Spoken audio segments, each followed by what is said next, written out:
Everybody, today we'll talk about how to fix or how to solve the problem of phrasing on Messenger. To not fix or how to solve a Messenger phrasing up, you should just go to settings.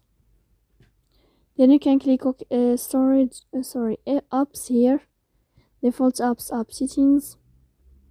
Then here in this list you will search about the application of Messenger.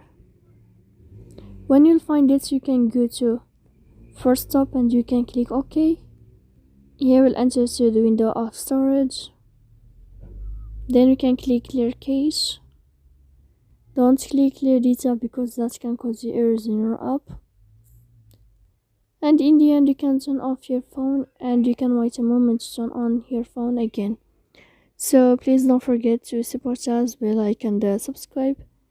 See you next time in another video, and thank you for watching.